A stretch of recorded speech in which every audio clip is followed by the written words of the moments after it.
Man Hour Nation, it's time to get shocked.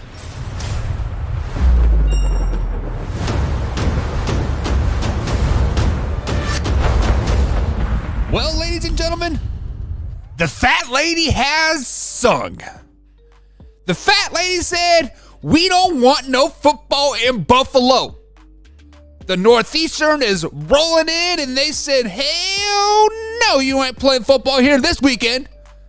So as you guys know, New York, that Nathaniel area, the New England area, is supposed to get about 6 feet of snow over the weekend, starting tomorrow night, I do believe.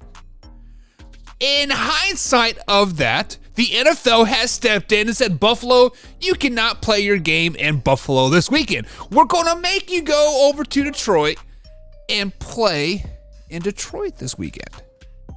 So I got to sit back and thinking here, I'm like, what is the point of the home field advantage that the NFL is consistently stepping in? It's going to be snow. It's going to be so blowy up there. We can't play. We can't play because it's too blowy. Like, come on, y'all. Simmer down now. It's just a little bit of snow. Okay, it is 6 foot of snow. The game would probably be terrible. It would be very, very bad on the eyes while watching through the camera, right? I get it. But why not postpone it? Or move it up. Move it up to Friday night. Hey, we did it for the Rona. Why not do it now?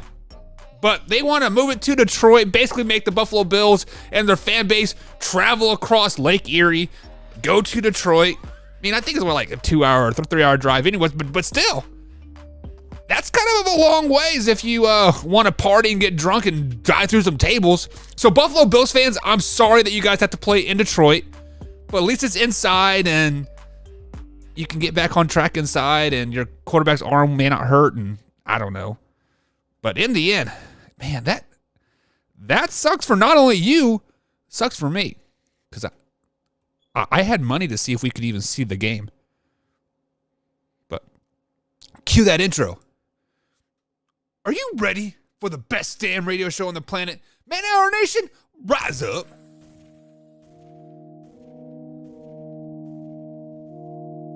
You don't want to be every time, no. I would like to personally welcome you to Man Hour After Dark. Say that thing. I bring you the host, Mike, Buck, and Cone. You know who coming to the stage. Sports talk than what you about to hear right here. I second that. Go. You know that it's us when we talking about sports. Giving you facts on the field to the core. Tune in, we need the support. 1 hour too short, then listen some more. On all your stations, not dropping no music. Starts like Adidas, but Nike just do it. Down 4 in the 4th, we go for the win. Michael 2 seconds, we taking it in. Buck, Mike, and Combs, you know what's going on. Man, now we're After Dark, no LA, we the big spark. No 4th and inches won't cut you short. Got the best talking, it's all sports. Buzzing more than buzzer beaters. We coming live all through your speakers, go. And what is up, Man Hour Nation? Michael Buckeicher here with the Man Hour. Be sure to head over to manhourradio.com. Check out the merchandise page score. Check out the blog section as well. We got new blogs dropping each and every week over there, all about NFL teams currently. If you like your favorite NFL team, click on the team. Bada bing, bada boom. We got a podcast on it. We got some blogs on it. Of course, we got the news popping over there as well. But it is Thursday.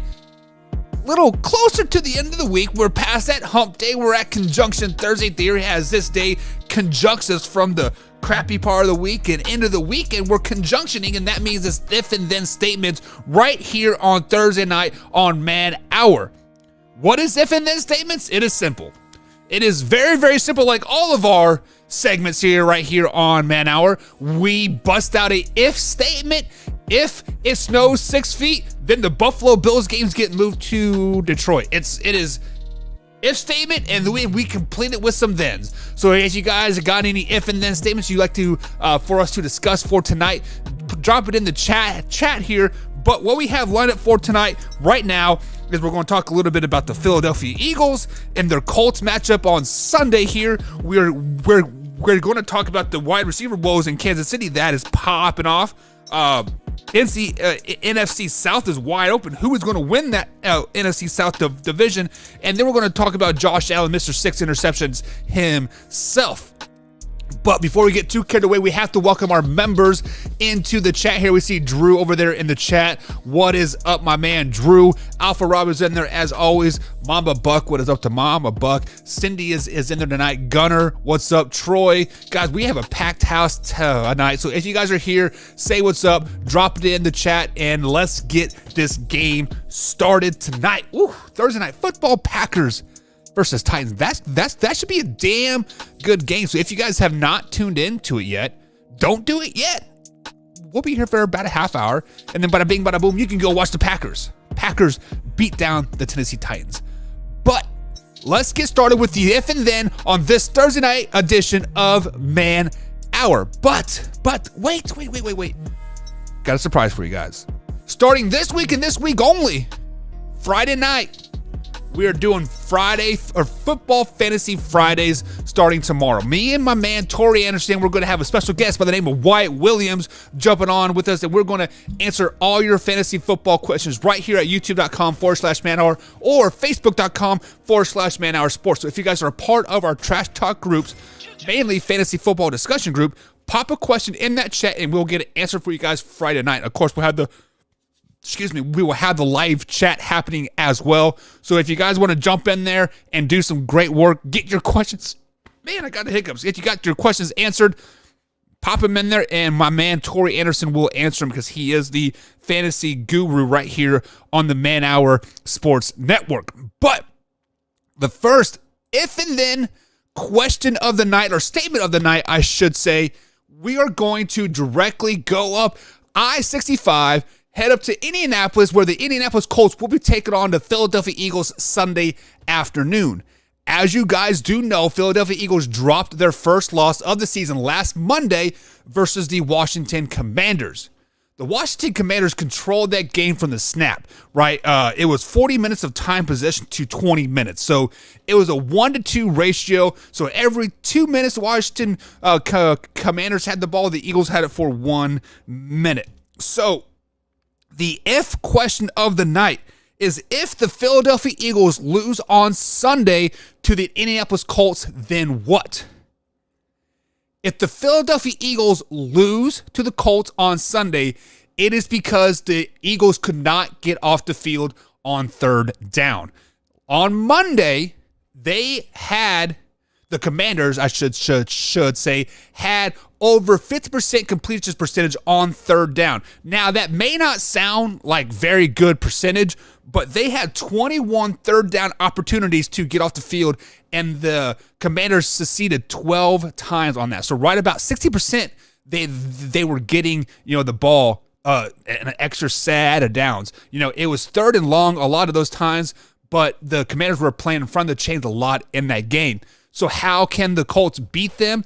The Commanders laid out the blueprint. It is out there. Run the ball. Time of possession. Don't be stupid, right? 40 minutes to 20 minutes is the key there. Also, another key is let your running backs eat. The Commanders had 152 yards versus the Eagles on Monday, and arguably, the Colts have the best running back fantasy-wise on their roster in Taylor, right? And then they got they had developed that 1-2 punch again in the backfield, and the Colts are kind of getting hot, like at the right time. They got a new coach. Their running back is healthy. Matt Ryan is back at the helm. He got his first win of the season. Like, things are really starting to click right now for the Indianapolis Colts. So what do? You run right at that weakest part of the Philadelphia Eagles, and that is their run-stopping ability, and succeed on third down. Oh, but hold my beer. What did the Philadelphia Eagles just do today? Right here on Thursday, 3 days before they play the Indianapolis Colts, and they know they're going up against one of the best running backs in the league. They just add Dominic Asuh to their team to boost up that run-stopping ability and try to get them off the field during third down. So, if the Philadelphia Eagles lose on Sunday versus the Indianapolis Colts, two things are going to happen. The Colts are going to succeed on third down, and they're going to have a very good running attack. Let me put a caveat on that as well. When the Colts beat the Eagles on Sunday. This is bad news for the rest of the NFL. Because when a wounded dog gets backed into a corner like the Philadelphia Eagles will, if they go on this 2-game losing streak, people are going to be like, oh, this team's overrated, yada, yada, yada. They're basically going to be jumping on my bandwagon here, and then I'm going to have to put an asterisk by it and be like, hey, you know what? This dog is backed into the corner. They are wounded. They are hungry. Look out. When a dog is wounded and hungry and back into the corner, good things can happen. So if the Philadelphia Eagles lose on Sunday to the Indianapolis Colts, it's because the Colts ran the piss out of the ball. Simple as that. Simple, cut, and dry. But Buck, over here at YouTube.com, says, Troy, how can the Indianapolis Colts effectively run the ball when their quarterback cannot throw it more than 10 yards down the field? I don't know. That's a great question. Hopefully, Michael Pittman Jr. can show up and, what's their other receiver's name? Name slip up my mind right now, but he has been a big fantasy transaction for a lot of people. Is it Pierce? No, who's their second receiver? I can't think of their name right now. Michael Pittman Jr. and then the other guy. It has to be Pierce, isn't it? I can't remember. But hopefully the receivers step up and short intermittent passing game can be an extension of that running game, right? But they need to succeed on third down nonetheless.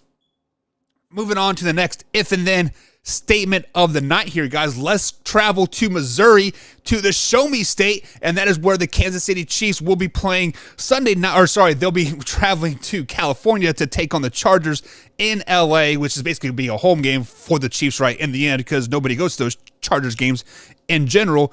But the Kansas City receiving corps is starting to get pretty thinned out right now. McCall Hardman has officially been placed on IR, so he will miss at least the next 4 games, if not more, with the abdominal injury. Juju Smith-Schuster is in concussion protocol right now, and MVS is down with the sickness. He has had flu-like symptoms since Sunday night after the Chiefs game, and he has not practiced yet as of Thursday afternoon. He is very, very limited during the practice. So obviously McCall Hardman is going to miss the next 4 weeks. Juju has a possibility to play on Sunday, and MVS should have a possibility to play on Sunday as well, pending his sickness. But if Juju or MVS do not play on Sunday versus the Chargers, then what? No need to panic, Kansas City fans. We are going to be just fine. When I say we, I got my Super Bowl championship hat. I got my Patrick Mahomes jersey. I got my brand new 2022 Chiefs Kingdom flag here. I'm a fan. I am the fan. If you guys haven't checked out Man Hour Kansas City, you should. Shameless plug there. But if Juju or MVS do not play for the Kansas City Chiefs on Sunday night, we'll be perfectly fine. We still have a rookie receiver by the name of Sky Moore. We have yet to see the potential of Sky Moore because he's been overshadowed by all these other acquisitions. Juju, MVS, right? McCall Hardman. And let's not forget about the recent pickup of Tony from the New York Giants, right? He has been basically being forced into these offenses, being force-fed the ball, and he is loving every minute of it. Also, another rookie, Isaiah, right? We've had him at running back for the last couple games, starting at running back because Clyde Edwards-Helaire has just been kind of like, whatever, right? We drafted him to be a receiver. So, guys, if Juju and MVS do not play this weekend, no fret. This is just going to make the Kansas City Chiefs better and more dangerous in the end. Because when you get Sky Moore clicking, that Mr. 4240 himself, you get Tony clicking, and then you get Clyde clicking with like Isaiah, and let's not forget about the McKinnon guy. Guys, there is a lot of dangerous pieces on this Kansas City Chiefs offense that has not been utilized yet because Juju has been doing so well. McCall Hardman has been doing so well. MVS is secretly the third leading receiver on the team, and let's not forget we still have Travis Kelce. So even though McCole Hardman is out, Juju is in concussion protocol, and MVS has the flu, if those players do not play, then the Kansas City Chiefs will be that much more dangerous when it comes January into February. Call a spade at the end of the day. They are going to be a damn dangerous team if they get these other guys clicking. It is what it is. Super Bowl, baby. Let's just go ahead and put this time, guys, make the Super Bowl hats. Make them like a gray. Like an athletic gray with the big old yellow champions like right across there with the Chiefs logo. That'd be fantastic. Get it up. Already got mine on pre-order, baby. Moving on. We've talked a lot about the AFC here the last couple shows here, right here on Man Hour. We are live every Monday through Friday, 8 p.m. East Coast time for the foreseeable future, till at least December. When I go back to the nights, we might move them out earlier, but we'll discuss that over Thanksgiving break and see exactly what is going to go on. But let's move over to the side of the Football League where very few people are really truly talking about, and that is the NFC, and more particularly the NFC South. Guys, the NFC South does not have a team that has a winning record right now. The Tampa Bay Buccaneers are at number 1 in the division at 5-5. The Falcons are at 4-6. The Panthers are at 3-7, and the Saints are at 3-7, respectively. Not trying to dish anybody, but right now, that division freaking sucks. This was the Atlanta Falcons division to lose till they lost 2 games in a row, and the Bucs won 2 games in a row, and they flip-flop. It is what it is. So, if the Atlanta Falcons were to win the NFC South, then what? Guys, if the Atlanta Falcons win the NFC South and they get a home game in the playoffs, they are going to be one of the worst playoff teams in recent memory in the NFC. They're going to have a losing record, and they are going to get destroyed in the playoffs. Let's flash back to July, August, September timeframe here.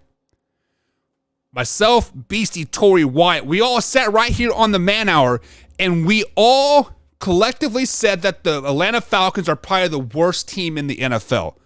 Combs had them not winning 1 game this season. I had them winning 4 or 5. I think Tori was at 5 or 6, and Wyatt was probably the most conservative about it, and he's like 6 or 7. All losing records, right? Not one of us thought they had a chance in the world to compete for the division, compete for a playoff spot, or even be where they're at right now. Let's just flash back a couple weeks ago, guys. Combs was considering putting the Atlanta Falcons in the top 10 of his power rankings just because they have been shocking the world so much. And then, of course, they kind of shit the bed the last couple weeks, but we digress from that. So if the Atlanta Falcons win the NFC South, then the NFC South will be represented by a team with a losing record. Why do I say that? Let's look at the Falcons' schedule moving forward. They play the Bears this weekend at Atlanta. Bonus there, but that's still a loss.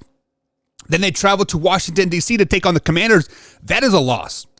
Then they're at home versus the Pittsburgh Steelers. I want to give them that win just because they got to get some wins somewhere. But the Pittsburgh Steelers are kind of that sneaky team that might sneak up on you and bite you in the ass. Then they travel to New Orleans to take on the Saints. A tough place to play, a division game, but I have them winning that game as well. And then they're at the Ravens. That is a loss. And then they finish 2 games at home versus the Arizona Cardinals, which they should win. And the Buccaneers, that they're in a must-win situation. They're probably battling for the division at that point. And that puts them at 8-9. So if they were to win the division, which the question states, then they will have a losing record. And the NFC will be represented by the 4th seed with the 8-9 team with the losing record. And then people will be up in arms, flipping the bricks, flipping cars over. We need to restructure the playoffs. This is crap. We should never have a losing team. Rah, rah, rah, rah, rah. No, that's not going to happen. What is going to happen is going to be an 18th game slid into the NFL season. So there's never going to be a losing team in the playoffs again. We're going to only have 500 teams again. Instead of 8-8, we'll be at 9-9. And bada bing, bada boom. Everybody's happy again, right?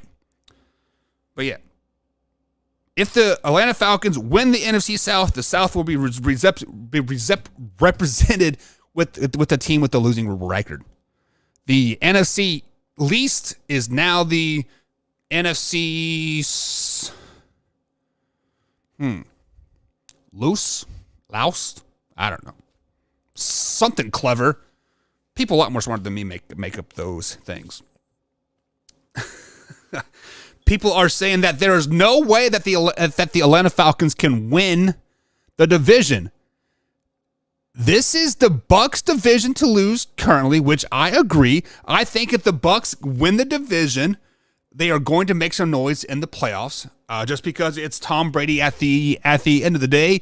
And if you believe in a scripted NFL, or at least I don't want to use the word scripted, or a influenced NFL, then obviously Tom Brady, what better story?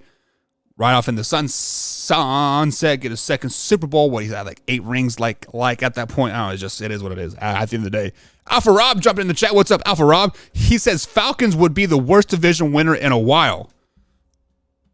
You are correct. You are correct, my friend. But let's look at last year.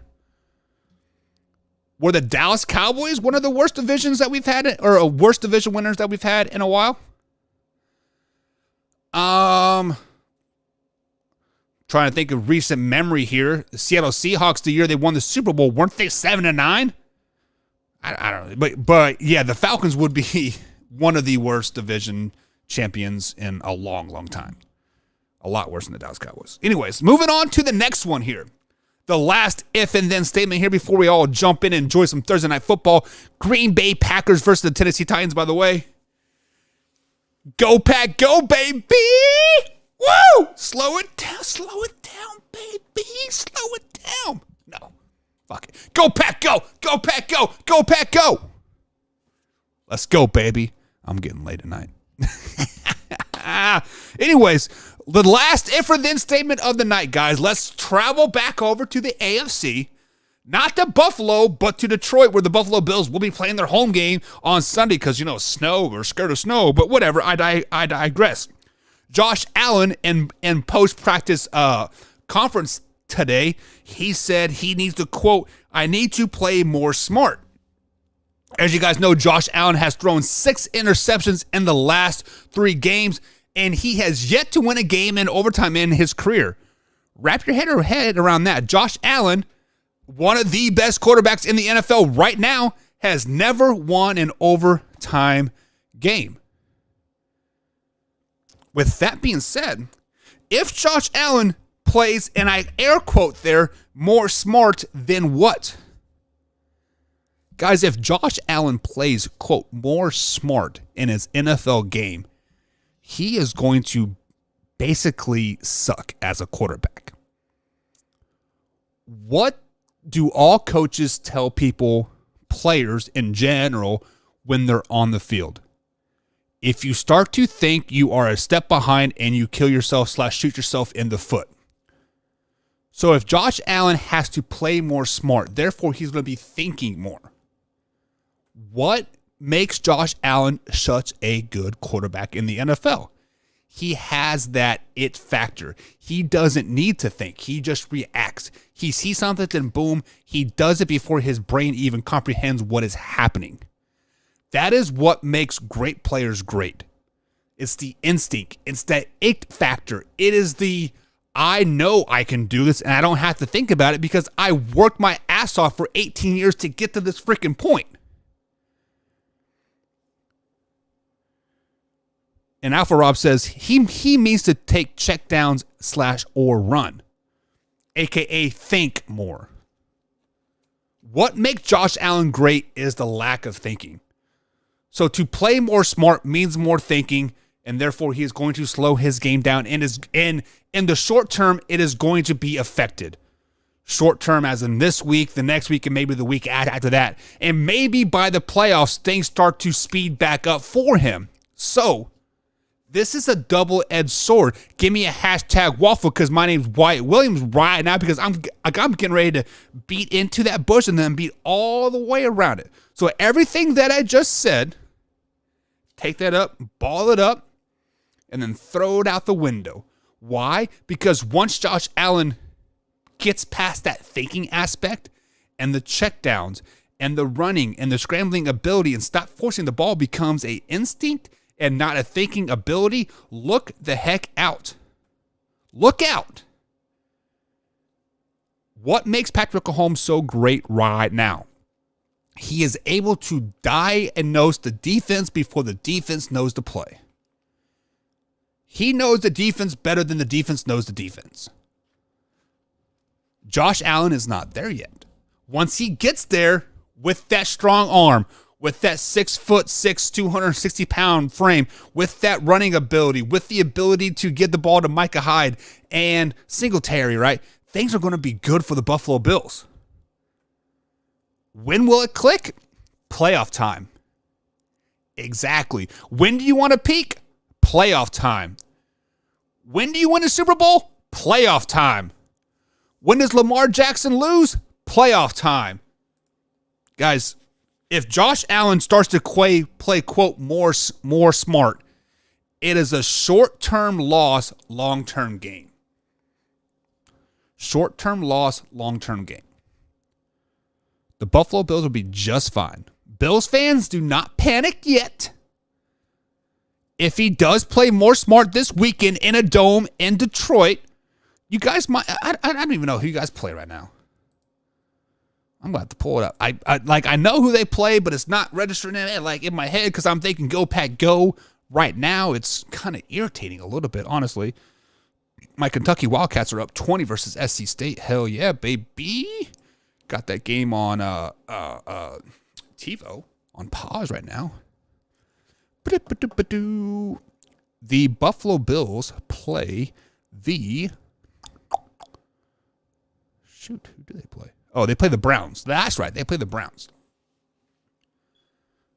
So he can honestly play a B game versus the Cleveland Browns and be okay. He can. I'm not worried about it. Alpha Rob, you shouldn't be worried about it either. Josh Allen, take your time. Develop as a quarterback. Do not stress because all four teams from the AFC East are probably going to make it to the playoffs. It's looked inevitable, at this point, right? But yeah, it is what it is, guys. Slow it down, baby. Slow it down. But with that being said, guys, If and Then is over for tonight. Thursdays are always short show because we want to get to watch some football games. Tomorrow we'll be on 8 p.m. East Coast time, our first Friday show of the season. Man, if you guys want to, jump on in tomorrow, 8 p.m. East Coast time, right here at whatever streaming service you are listening to. Facebook, YouTube, Twitter, all that good stuff. Have a great night. Enjoy the game. And of course, go Pack go! Go Pack go! Go Pack go. Let's go, baby. Man Hour Nation, rise up.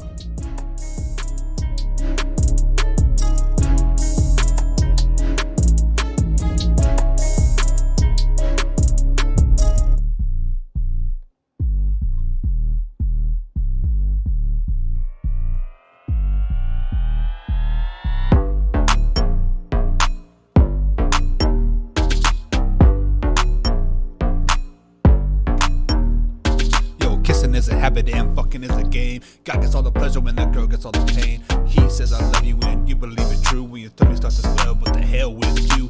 10 minutes of pleasure, 9 months of pain. 3 days in a hospital, a baby had a name. The baby's a bastard, the mother is a whore. This never would have happened if the rubber would have